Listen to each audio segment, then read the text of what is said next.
So yes, Portugal versus Colombia ഇനി വരുന്ന ഒരു ബിഗ് മാച്ചാണ് പോർച്ചുഗൽ വേഴ്സസ് കൊളംബിയ. നമുക്കറിയാം കൊളംബിയയും ഭയങ്കര സ്ട്രോങ് ആണ്. അതുപോലെ തന്നെ പോർച്ചുഗലും നമ്മൾ one of the best team in the world cup എന്ന് പറയുന്ന ഒരു ടീമാണ് പോർച്ചുഗൽ എന്ന് പറയുന്നത്. പക്ഷേ പോർച്ചുഗലിൻ്റെ ഒരു പെർഫോമൻസ് നമ്മൾ കണ്ടത് ഒരു സെക്കൻഡ് മാച്ചിലാണ്. നമ്മൾ ഒരു പക്ഷേ പോർച്ചുഗലിൽ നിന്ന് എക്സ്പെക്റ്റ് ചെയ്യുന്ന ചില കാര്യങ്ങളുണ്ട്. ഒരുപാട് കോൺട്രവേഴ്സീസ് ഫസ്റ്റ് മാച്ചിൽ കഴിഞ്ഞു. ആ കോൺട്രവേഴ്സീസിന് മറുപടി കൊടുക്കുന്ന തരത്തിൽ പലവരും ഒരു സെക്കൻഡ് മാച്ചിൽ പെർഫോം ചെയ്തു. കുറേ ആൾക്കാരെ അസിസ്റ്റ് കൊടുത്ത് ഡെലിവർ ചെയ്ത് അങ്ങനത്തെ ഒരു രീതിയിലാണ് പോർച്ചുഗലിൻ്റെ ഒരു ജേണി ഇപ്പോൾ നിലവിൽ വേൾഡ് കപ്പിൽ എത്തിക്കൊണ്ട് നിൽക്കുന്നത്. അപ്പോൾ എങ്ങനെയാണ്, ഞാൻ രണ്ടുപേരോടും ചോദിക്കുകയാണ്, പോർച്ചുഗലിൻ്റെ ഒരു പെർഫോമൻസിന് എങ്ങനെയാണ് ഇതുവരെ, അതായത് കൊളംബിയക്ക് തൊട്ട് മുമ്പ് വരെയുള്ള മാച്ച് വരെ എങ്ങനെയാണ് അതിനെ കാണുന്നത്? ഈ പോർച്ചുഗലിൻ്റെ ഈ വേൾഡ് കപ്പിലെ ബിഗ്ഗസ്റ്റ് ചലഞ്ച് ആയിരിക്കും കൊളംബിയ എന്ന് പറയുന്ന മാച്ച് എന്ന് പറയുന്നത്. കൊളംബിയ ഓൾറെഡി ക്വാളിഫൈഡ് ആണ്. ആക്ച്വലി 2 വിൻ ഓൾറെഡി അവർ ക്വാളിഫൈഡ് ആണ്. പക്ഷെ 1ാം സ്ഥാനം ഉറപ്പിച്ചിട്ടില്ല എന്ന് മാത്രമാണ് അവിടെ ഉള്ളൂ. സോ കൊളംബിയ എങ്ങനെ അതിനെ അപ്രോച്ച് ചെയ്യുന്നുള്ളത് നമുക്ക് അറിയില്ല. പക്ഷേ പോർച്ചുഗലിൽ ഇതൊരു മസ്റ്റ് വാണ്ടഡ് വിന്നാണ്. കാരണം ഇൻ കേസ് അവിടെ DR കോങ്കോ അങ്ങനെ ജയിക്കുകയും ഇവിടെ പോർച്ചുഗൽ തോക്കുകയും ചെയ്താൽ പോർച്ചുഗലിന് അവിടെ വളരെ മോശമായ രീതിയിൽ അത് ബാധിക്കാൻ ചാൻസ് ഉണ്ട്. ബട്ട് എനിക്ക് തോന്നുന്നു ഈ ഒരു മാച്ചിൽ പോർച്ചുഗൽ തന്നെയാണ് ഒരു അഡ്വാൻറ്റേജ് ഉണ്ടായിരിക്കുക. The quality in the players നല്ലതാണ് അവർക്ക്.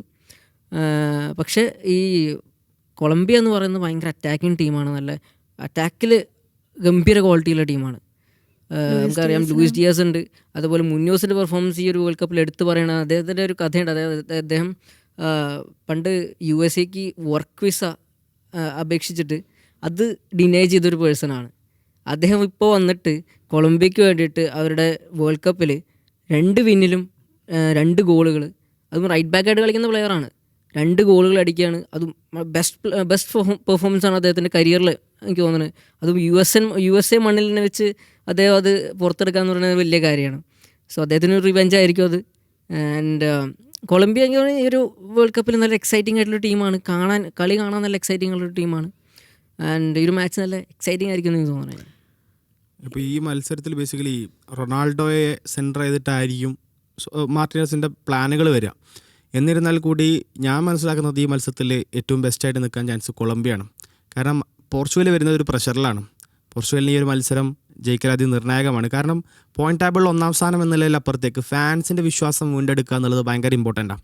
ഫസ്റ്റ് മത്സരത്തിൽ കോങ്കോയുടെ സമനില വഴങ്ങിയപ്പോൾ ഒരുപാട് വ്യത്യാസങ്ങൾ ഫാൻസിന് ഉണ്ടായിട്ടുണ്ട്. അത് ഉസ്ബെക്കിസ്ഥാനോട് 5 ഗോൾ അടിച്ചപ്പോൾ തീർന്നു എന്ന് ചോദിച്ചാൽ നമുക്ക് ഈ ആഘോഷിക്കാൻ ഓക്കെയാണ്. സ്റ്റാറ്റസ് ഇടാനും കട്ടൗട്ട് കയറ്റാനൊക്കെ ഈ ഒരു 5 ഗോൾ ഭയങ്കര ഒരു ഇമ്പോർട്ടൻറ്റ് സാധനമാണ്, ഭയങ്കര ഒരു ഇമ്പാക്ട്ഫുൾ സാധനമാണെങ്കിലും അതിലപ്പുറത്തേക്ക് ടാക്റ്റിക്കലി അവർ വിൻ ചെയ്തോന്ന് അറിയേണ്ടത് ഈ ഒരു മത്സരത്തിലാണ്. കാരണം സ്ട്രോങ്ങസ്റ്റ് ഒപ്പോണൻസ് ആണ് ഇനി വരാനുണ്ടാവുക അടുത്ത റൗണ്ടിലേക്ക് മുന്നേറുകയാണെങ്കിൽ. അപ്പോൾ ഈ ഒരു മത്സരത്തിൽ ജയിക്കുക എന്നുള്ളത് പോർച്ചുഗലിനാണ് ഇമ്പോർട്ടൻറ്റ്. കൊളംബിയക്ക് അത്ര ഭയങ്കര ഒരു പ്രഷറിലായിരിക്കുമല്ലോ കൊളംബിയ. ഞാൻ പറയുന്നത് കൊളംബിയ എൻജോയ് ചെയ്ത് കളിക്കുന്ന ടീമാണ്. കൊളംബിയ നമുക്ക് ആ കളി കാണുമ്പോൾ നമ്മൾ എത്ര എൻജോയ് ചെയ്യുന്നുണ്ടോ അതിൻ്റെ ഒരു 10 ഇരട്ടി അവർ എൻജോയ് ചെയ്യുന്നുണ്ട്. അവർ എൻജോയ് ചെയ്ത് ഫുട്ബോൾ കളിക്കുന്ന ഒരു സ്റ്റൈലാണ് അവരുടേത്. അതുകൊണ്ട് തന്നെ അവർക്ക് ഈ മത്സരം ഭയങ്കര ആയാസമായിരിക്കും. പോർച്ചുഗലിന് അത് ഭയങ്കര പ്രയാസമായിരിക്കും. കാരണം പോർച്ചുഗൽ ഈ ഗ്രൂപ്പിൽ സെക്കൻഡ് ആവുകയും ഇംഗ്ലണ്ടിൻ്റെ ഗ്രൂപ്പിൽ ഇംഗ്ലണ്ട് അങ്ങനെ സെക്കൻഡ് ആവുകയും ചെയ്ത് കഴിഞ്ഞാൽ പോർച്ചുഗലിൻ്റെ ത്രൂ ഔട്ടുള്ള ജേണി നമ്മളിങ്ങനെ ഡിസ്കസ് ചെയ്യുകയാണെങ്കിൽ ആദ്യം ഇംഗ്ലണ്ട് വരും റൗണ്ട് ഓഫ് 32. റൗണ്ട് ഓഫ് 16 ഒരു പക്ഷേ സ്പെയിൻ ആയിരിക്കും. റൗണ്ട് ഓഫ് 8 അത് ഫ്രാൻസ് പോലത്തെ ടീമുകൾ വരും. അപ്പോൾ ഇത്തരത്തിൽ വലിയൊരു ജേണിയിലേക്ക് ഇവർ വരാനുള്ള സാധ്യതയുണ്ട്, അല്ലെങ്കിൽ വലിയ ടഫ് ഒപ്പോണൻസ് വരാനുള്ള സാധ്യതയുണ്ട്. അതുകൊണ്ട് തന്നെ ഗ്രൂപ്പിൽ 1ാം സ്ഥാനത്ത് ഫിനിഷ് ചെയ്ത് ക്വാർട്ടർ ഫൈനൽ വരെയെങ്കിലും ഈസി അഡ്വാൻസ്മെൻറ്റ് ഉണ്ടാക്കാമെന്നായിരിക്കും പോർച്ചുഗലിലെ ലക്ഷ്യം. അത് എളുപ്പമാവില്ല എന്നാണ് ഞാൻ പറയുന്നത്. കാരണം ഉസ്ബെക്കിസ്ഥാനോട് കളിച്ച ഒരു സ്റ്റൈലാണോ, ഉസ്ബെക്കിസ്ഥാനോട് കളിച്ച ഒരു രീതിയും കൊണ്ട് കൊളംബിയയുടെ അടുത്തേക്ക് ചെന്ന് കഴിഞ്ഞാൽ ഒരു പക്ഷേ എന്ത് ചെയ്യില്ല, ഫലപ്രദമാവില്ല. എന്നിരുന്നാൽ കൂടി നമുക്കറിയാം ക്രിസ്ത്യാനോ റൊണാൾഡോയെയും ബ്രൂണോ ഫെർണാണ്ടസിനെയും ജാവോ നെവസിനെയും വിറ്റീനെയും നമ്മൾ അണ്ടർസ്റ്റിമേറ്റ് ചെയ്യാൻ പാടില്ല. ഒരു ഇൻസ്റ്റൻറ്റ് മൊമെൻറ്റിൽ കളി ചേഞ്ച് ചെയ്യാൻ പറ്റുന്ന പ്ലെയേഴ്സാണ്. കോങ്കോയുടെ ഞാൻ എപ്പോഴും വിശ്വസിക്കുന്നത് കോങ്കോയോടുള്ള മത്സരം എപ്പോഴും ഇതൊരു ഹണിമൂൺ പീരീഡ് മാച്ചാണ്.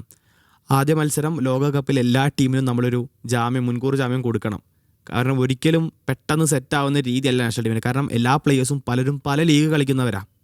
ഇപ്പോൾ റഫേലിയാവ് ഇറ്റാലിയൻ ലീഗാണ്, ക്രിസ്ത്യാനോ ജാവോ ഫെലിക്സോ അൽ നസറിലാണ്, ബ്രൂണോ ഫെർണാണ്ടസ് പ്രീമിയർ ലീഗിലാണ്, ജാവോ നെവസും വിറ്റീനിയും കളിക്കുന്നത് ലീഗ് 1-ലാണ്. ഇപ്പോൾ ഇവരുടെയൊക്കെ സ്റ്റൈലും ഇവർ പരിശീലിക്കുന്ന കോച്ചുമാരും അവർ യൂസ് ചെയ്യുന്ന രീതികളൊക്കെ വ്യത്യാസമാണ്. ഇതൊക്കെ വീണ്ടും തേച്ച് എനിക്ക് ഒരേ രീതിയിലേക്ക് ആക്കിയെടുക്കുക എന്നുള്ളത് മാർട്ടിനസിന് വളരെ ടഫായിട്ടുള്ളൊരു പരിപാടിയായിരിക്കും. മാർട്ടിനസിന് ഒരുപക്ഷേ ടീം മാനേജ്മെൻറ്റ് ഏറ്റവും ടഫായിട്ടുള്ളൊരു പരിപാടിയാണ്. നമുക്ക് ബെൽജിയത്തിൻ്റെ കൂടെ നമ്മൾ കണ്ടതാണ്.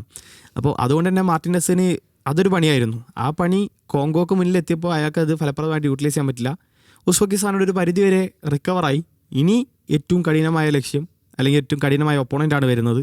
ഈ മത്സരം വിജയിക്കുക, അതും നല്ല രീതിയിൽ വിജയിക്കുക എന്നുള്ളത് ഒന്നാം സ്ഥാനം ഊട്ടിയുറപ്പിക്കുന്നതിലപ്പുറത്തേക്ക് ഞാൻ നേരത്തെ പറഞ്ഞ പോലെ തന്നെ ഫാൻസിൻ്റെ വിശ്വാസം വീണ്ടെടുക്കാൻ വേണ്ടിയാണ് പോർച്ചുഗൽ കളിക്കേണ്ടത്.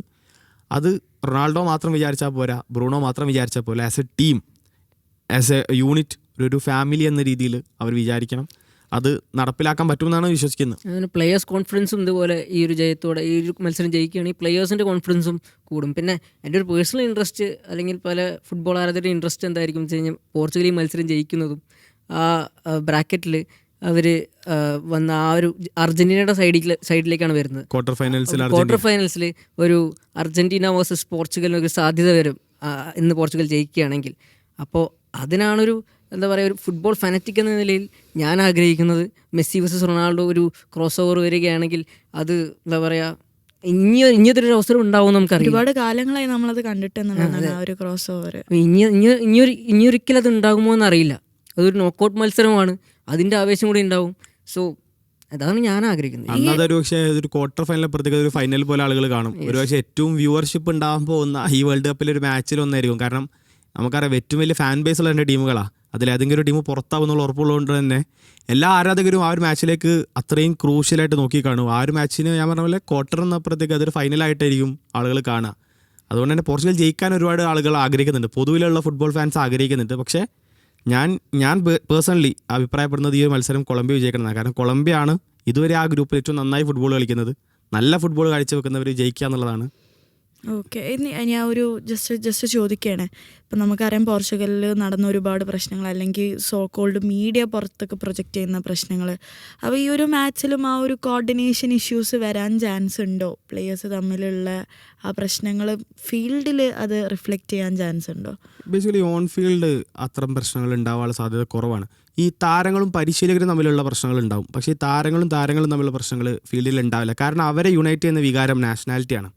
ഈ ദേശീയ വികാരം വരുമ്പോൾ ബാക്കി എല്ലാം മറന്ന് എല്ലാവരും ഒന്നാവുന്നൊരു പ്രവണത ഫുട്ബോളിലുണ്ട്. ബാക്കി ഏതിലില്ലെങ്കിലും ഫുട്ബോളിൽ അത്തരത്തിലൊരു സാധനം നമ്മൾ കണ്ടിട്ടുണ്ട്. ക്ലബ്ബിൽ പല പ്രശ്നങ്ങളുണ്ടായിരിക്കും, ടീമിൽ പല പ്രശ്നങ്ങളുണ്ടാകും. പക്ഷേ നാഷണൽ ടീമിലേക്ക് വരുമ്പോൾ ഇവരിപ്പോൾ നമ്മൾ വിനീഷ്യസും റഫീനിയും ക്ലബ്ബിൽ രണ്ട് ഇതാണ് അവർ എൽ ക്ലാസിക്കോയിൽ തല്ലുകൂടുന്നൊക്കെ കണ്ടിട്ടുണ്ട്. പക്ഷേ നാഷണൽ ടീമിൽ വരുമ്പോൾ അവർ ഒരുമിച്ചാണ്, ഒരേ എന്താ പറയുക, ഒരേ ഐക്യത്തോടെ ഒരേ ഉദ്ദേശത്തോടെ മുന്നേറുന്നതാണ്.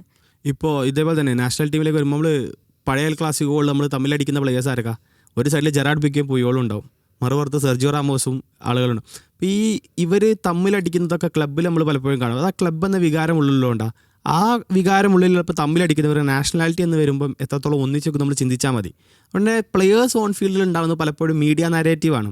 ഈ സോ കോൾഡ് വെസ്റ്റേൺ മീഡിയാസിന് ഒരു ഇതുണ്ട്, പ്രത്യേകിച്ച് സ്പോർട്സിൻ്റെയും സെലിബ്രിറ്റി മീഡിയ ഫിലിം ഫീൽഡിൻ്റെ ഒക്കെ കാര്യത്തിൽ കുറച്ച് ക്ലിക്ക് ബേറ്റുകൾ ക്രിയേറ്റ് ചെയ്യാൻ ശ്രമിക്കും. ഇയാളുടെ സുഹൃത്തിൻ്റെ ഭാര്യ പറഞ്ഞത് നിങ്ങൾ കേട്ടോ, ഇത് ശ്രദ്ധിക്കൂ, ജാവോ ഫെലിക്സിൻ്റെ ഭാര്യയുടെ സുഹൃത്ത് ഇങ്ങനെ ഒരു പോസ്റ്റ് ഇട്ടു. അപ്പോൾ ഇത്തരത്തിലൊക്കെ പോസ്റ്റ് ഒരു സ്വാഭാവികമായിട്ടും ആളുകൾ കയറും. കാരണം ഈ ഒരു വേൾഡ് കപ്പ് എന്നുള്ള സമയം മാച്ച് റിപ്പോർട്ടുകളും അതിലപ്പുറത്തേക്കുള്ള കുറച്ച് കാര്യങ്ങളും കൊടുത്തിട്ടൊന്നും ആളുകൾ അതിലേക്ക് വരില്ല. കാരണം അതെല്ലാവരും കൊടുക്കുന്നുണ്ട്, അതിലപ്പുറത്തേക്ക് എന്ത് കൊടുക്കാമെന്നാണ് പലരും ചിന്തിക്കുന്നത്. ഈ വെസ്റ്റേൺ മീഡിയസ് പ്രധാനമായിട്ടും ഈ കോൺട്രവേഴ്സി, പോർച്ചുഗൽ ഡേറ്റിൽ കോൺട്രവേഴ്സി ഉണ്ടാക്കുന്നതിന് കാരണം ഈ ഒരു വേൾഡ് കപ്പിൽ ഒരു അണ്ടർ പെർഫോം ചെയ്തൊരു ടീം, ഒരു സോ കോൾഡ് സൂപ്പർ സ്റ്റാർ. ഇപ്പോൾ ഫസ്റ്റ് മത്സരത്തിൽ ബ്രസീൽ അണ്ടർ പെർഫോം ചെയ്തില്ലേ നമ്മൾ ചോദിക്കും. പക്ഷേ ആ മത്സരത്തിൽ നെയ്മർ കളിച്ചിട്ടില്ല. നെയ്മർ കളിച്ചത് പക്ഷേ ബ്രസീലിനെ ചുറ്റിപ്പറ്റിയും ഇതുപോലെ കുറേ കാര്യങ്ങൾ തന്നെ. വിനീഷ്യസിൻ്റെ ഗേൾ ഫ്രണ്ട് ഇട്ട പോസ്റ്റ് നിങ്ങൾ കണ്ടില്ല എന്നൊക്കെ വരും. ഇത് ബേസിക്കലി എന്താ വെച്ച് കഴിഞ്ഞാൽ ഒരു നല്ലൊരു സൂപ്പർ സ്റ്റാർ കളിച്ച മത്സരത്തിൽ ആ ടീം അണ്ടർ പെർഫോം ചെയ്തു. ആ പ്ലെയറിൻ്റെ പൊട്ടൻഷ്യലിൻ്റെ പകുതി പോലും എത്തിയില്ല, അല്ലെങ്കിൽ കാര്യമായി ഒന്നും ചെയ്യാൻ പറ്റിയില്ല. അത് ബാക്കി താരങ്ങൾ പാസ് നൽകാത്തത് കൊണ്ടാണെന്നൊരു വിമർശനം ഫാൻസിൻ്റെ ഭാഗത്തുനിന്ന് വരുന്നു. ഇതൊക്കെ മുതലെടുക്കുക എന്നുള്ളതാണ് മീഡിയ നാരേറ്റീവാണ് ബേസിക്കലി ഞാൻ വിശ്വസിക്കുന്നത്. അല്ലാണ്ട് കാര്യമായിട്ടുള്ള പ്രത്യക്ഷത്തിൽ ഒരുപാട് പ്രശ്നങ്ങളൊന്നും ആ ടീമിൻ്റെ ഇടയിലില്ല. അതുകൊണ്ട് തന്നെ അത് ഈ മത്സരത്തിൽ കാണാനുള്ള സാധ്യതകളില്ല. അതിലപ്പുറത്തേക്ക് അവരൊന്നായി ഒരു ടീമായി നേരത്തെ പറഞ്ഞ പോലെ തന്നെ ഫാൻസിൻ്റെ വിശ്വാസം വീണ്ടെടുക്കാൻ വേണ്ടിയിട്ടായിരിക്കും പോർച്ചുഗൽ കളിക്കുക. കൊളംബിയക്ക് വേണ്ടിയിട്ട് കൊളംബിയക്ക് ഒരു ക്ലീൻ വിന്നാണ്, 3-3 വിജയിച്ച് ഒരു ഗുഡ് അഡ്വാൻസ്മെൻ്റ് ആണ് അവരുദ്ദേശിക്കുന്നത്. അതുകൊണ്ടൊരു നല്ലൊരു മാച്ച് ആരാധകർക്ക് ഒരിക്കലും ബോറടിക്കാത്ത ഒരു എൻ്റർടൈനിങ് മാച്ച് ആയിരിക്കും എന്നാണ് ഞാൻ വിശ്വസിക്കുന്നത്. ഇനി ഈ മീഡിയ നാരേറ്റീവിൻ്റെ കാര്യം പറഞ്ഞപ്പോൾ നമ്മൾ ജാവോ നെവസിന് നല്ല രീതിയിൽ ബാക്ക്ലാഷ് നേരിട്ട് കണ്ടു. അദ്ദേഹം പറഞ്ഞൊരു കമൻറ്റ്, അതായത് Cristiano is no different, is just another player എന്ന് കൊണ്ട്. പക്ഷേ ആ കോട്ടിന് ജസ്റ്റ് തൊട്ട് മുന്നേ അതിൻ്റെ ഒപ്പം തന്നെ അദ്ദേഹം പറഞ്ഞത്, we know what Cristiano has done for us, for our national team and for the world of football. പക്ഷേ but at this moment he and we know that he is no different, he is just another player here to help.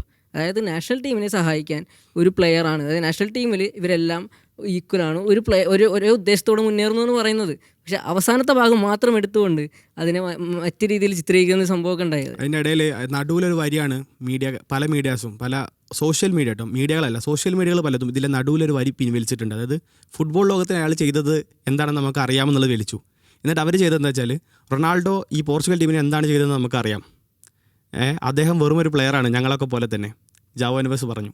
ഇതാണ് social മീഡിയയിൽ വരുന്നത്. അതായത് Ronaldo നമുക്ക് വേണ്ടി ഒന്നും ചെയ്തിട്ടില്ല, അയാൾ വെറും ഒരു കളിക്കാരനാണ്. അതായത് മെസ്സിക്ക് വേണ്ടിയിട്ട് ബാക്കി അർജൻറ്റീന ആരാധകർ ടീം പ്ലേയേഴ്സ് പറയുന്നത് പോലൊന്നും ജാവോ നെവസ് പറഞ്ഞില്ല എന്നുള്ളൊരു ചിത്രീകരണം കൊണ്ടുവരാൻ ശ്രമിച്ച്. അതിലപ്പുറത്തേക്ക് ജാവോ നെവസ് പറഞ്ഞത് സിമ്പിളാണ്, ഞങ്ങളെല്ലാവരും ഈക്വലി ടീമിന് വേണ്ടി ഒരേ എഫേർട്ട് ഇടാൻ വേണ്ടി വന്നവരാണ്, അതാണ് ഞങ്ങൾ ചെയ്യാൻ പോകുന്നത്. കുറ്റം പറയുമ്പോൾ റൊണാൾഡോനെ മാത്രം കുറ്റം പറയരുത്, ടീമിനെ മൊത്തം കുറ്റം പറഞ്ഞോളൂ എന്നുള്ള രീതിയിലാണ് പറയുന്നത്. റൊണാൾഡോയെ ബാക്കപ്പ് ചെയ്യാൻ വന്ന ഒരാൾക്ക് അവസാനം അതൊരു ബാക്ക്ലേഷായി മാറുന്നതാണ് നമ്മൾ. അതൊരു മീഡിയ നരേറ്റീവ് മാത്രമാണ് ഞാൻ മനസ്സിലാക്കുന്നത്. അതിലപ്പുറത്തേക്ക് പോർച്ചുഗൽ ടീമിൻ്റെ ഉള്ളിൽ ഒരു പ്രശ്നമില്ല, കാര്യമായ പ്രശ്നമല്ല, ഒരു പ്രശ്നവും ഇല്ല എന്നാണ് യഥാർത്ഥത്തിലുള്ളൊരു സംഭവം.